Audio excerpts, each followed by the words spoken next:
سر اس وقت تو جو صورتحال ہے پارٹی کے لیے وہ بڑی عجیب و غریب ہے کہ آپ کی عمران خان تو جیل میں ہے، لیڈر آف دی اپوزیشن قومی اسمبلی میں، وہ سزا ہو گئی، سینٹ والے کو سزا ہو گئی، نااہل ہو گئے، تو پتہ نہیں کیا بنے گا. آپ کو کیا نظر آتا ہے، کوئی سیاسی حل ہے اس کا یا نہیں ہے؟ بسم اللہ الرحمن الرحیم.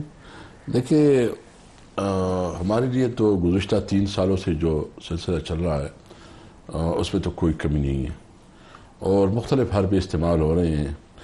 پہلے جو ہے نا ہمارے خلاف 9 مئی کا ایک جھوٹا بیانیہ بیان کر کے اشتہاری کروا کے جو کچھ کیا وہ بھی آپ کے سامنے. جب جھوٹا بیانیہ کہتے ہیں تو 9 مئی ہوا نہیں تھا یا کیا تھا؟ نہیں، میں ہوا جو بھی ہوا، ہم نے پبلکلی یہ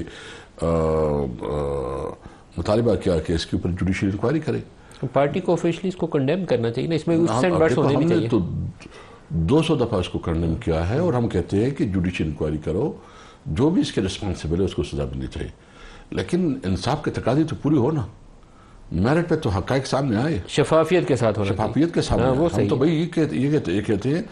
تو جب آپ وہ نہیں مانتے تو پھر اس کے اوپر تو شکوک و شبہات بڑھتے ہیں کہ کس نے کیا اور کس کی سازش تھی. ہمارا تو یہی موقف ہے کہ ہم کسی صورت میں ہماری پارٹی ایک پرامن پارٹی ہے، ہماری پیسفل پارٹی ہے، ہم جمہوری لوگ ہیں. ہم نے جب بھی تحریکیں چلائی ہماری تحریکوں جلوسوں میں کبھی گملہ بھی نہیں ٹوٹا.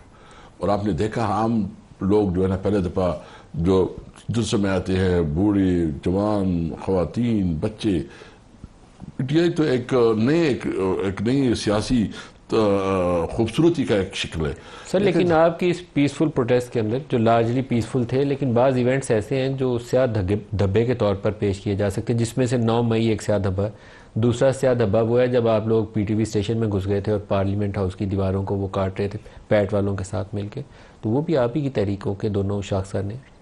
دیکھیے اس وقت بھی ہم نے اس کی مذمت بھی کی اور تردید بھی کی تھی، اب بھی کر رہے ہیں. ہم ابھی بھی مطالبہ کرتے ہیں کہ اگر 9 مئی کے حوالے سے جوڈیشل انکوائری بنتی ہے اور اس کی رسپانسبلٹی جس کے اوپر فکس ہوتی ہے اس کے خلاف قانون کے مطابق عمل ہونا چاہیے. صحیح. آپ یہ نہ کریں کہ آپ ایک بیانیہ بیان کر کے یک طرفہ میڈیا پہ چلائیں، لوگوں کے ذریعے جو ہے نا اس کو تشہیر کروائیں اور پھر کہیں کہ یہ ٹھیک ہے. اس طرح نہیں ہوتا، یہ انصاف کے تقاضے پورے نہیں کرتے.